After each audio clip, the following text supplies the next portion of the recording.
Francisco to visit Silicon Valley. He's meeting there with executives from tech giants Facebook and Google. He's also speaking to French entrepreneurs who've relocated to grow their businesses. The trip is seen as an attempt by François Hollande to boost his business credentials.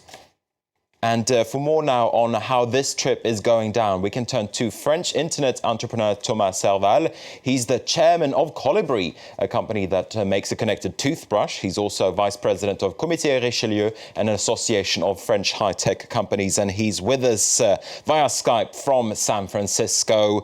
Let me first ask you this, Thomas. Is François Hollande boosting his business credentials with this visit?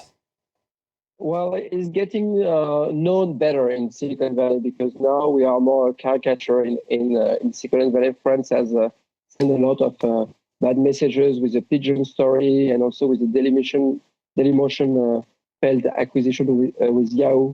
So actually, I think he's in recovery mode, and we expect him to actually reassure the American investor, especially the venture capitalists from Silicon Valley, that technology company coming out of France are actually secured and high growth investment. Now, President Hollande, he'll also be inaugurating a Franco-US tech hub, and you will be meeting with President Hollande later. What will your message be to him as an internet entrepreneur? Well, I think the message that we want to convey is, A, please don't change the regulation and rules and keep the rule of the game stable. So at least when we deliver a message in Silicon Valley, you come there every 5 years, maybe. Just don't change the rules of the game every year. That will be number one. And second is, please give us large contract. French companies should provide large contract to small French high-tech companies. Right now, it's easier to get a large contract from a US company, even if you are French, than to get a large contract from a French-based company. And that's absolutely a shame in this country. Now, I believe that you're active as a businessman in both France and the United States, but why are you working in Silicon Valley? What are you perhaps missing in France that you can get in Silicon Valley? Well, the most interesting part is actually PR and marketing. If you send a message from Silicon Valley, it's listened to by the rest of the world. And, we are a typical example. I'm interviewed by you out of Silicon Valley.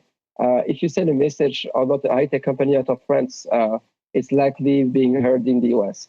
So Silicon Valley now is the places where all the world is staring at regarding new technology. So even if you invent your technology in France, Silicon Valley is really the center of all communication related to high-tech companies.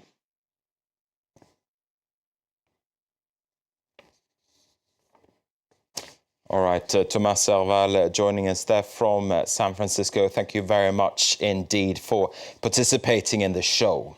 Now, Airbus got a boost earlier at the Singapore Air Show. An aircraft leasing company put in an order for 20 Airbus A380 Super Jumbos. It's seen as a lift for the European playmaker as A380 sales, they've been somewhat sluggish. Looking away from passenger jets, defense companies are also looking for a boost in Singapore and in Asia overall. It's the one region in the world where defense spending is actually growing, as Olivia Salazar-Winspear explains. When diplomatic posturing increases, higher defence spending follows suit. A commercial opportunity that aviation companies are pouncing upon at the Singapore Air Show. Military budgets in Asia are swelling as countries like China and Japan look to add hardware to their arsenals. The realities, of course, is what's going to happen vis-a-vis the South China Sea. How do you deal with the continuing threats of terrorism, piracy?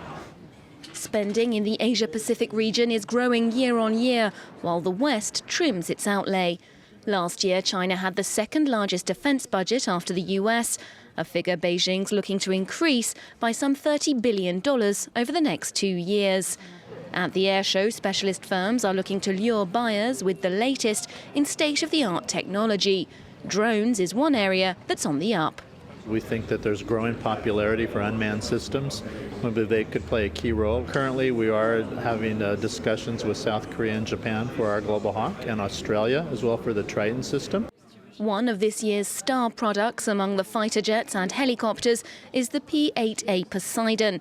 It might look like a regular passenger plane, but with torpedoes, depth charges and anti-ship missiles, Boeing's hoping it'll attract plenty of customers here in Singapore. OK, we're going to take a quick look at the stock markets next. Stocks over in the United States, they closed mixed after Wednesday's session. The Nasdaq was up, but shares in Procter & Gamble way down the Dow and the S&P 500. This as the world's largest maker of household products cut its sales and earnings forecast this year. Let's also take a look at the European close. Here in Europe, we saw indices closing to the upside, only slightly, though, when it comes to the FTSE 100. Encouraging trade data out of China helped shares on this side of the Atlantic. Now, one company in the spotlight here in France was Société Générale. Its shares gained more than 5% on Wednesday. It came as the French bank reported a 2.2 billion euro profit for last year. That was 3 times higher than for 2012. The lender also said that it would double dividend payments to shareholders. It's seen as a sign that a large restructuring at Société Générale is indeed paying off. And here's another company in the spotlight. Toyota is recalling 1.9 million cars of its hybrid model Prius. The Japanese car maker says it's due to a software problem that could affect the hybrid system. Toyota says no accidents or injuries have been reported due to this issue. Around half of the cars are being recalled in Japan. Prius owners in the United States and Europe are also affected. That's the business news for now, and it is back to you, Luke. Thanks very much, Marcus. You're watching France 24 live from Paris. We'll be back after this short break with more news and headlines. Do stay tuned.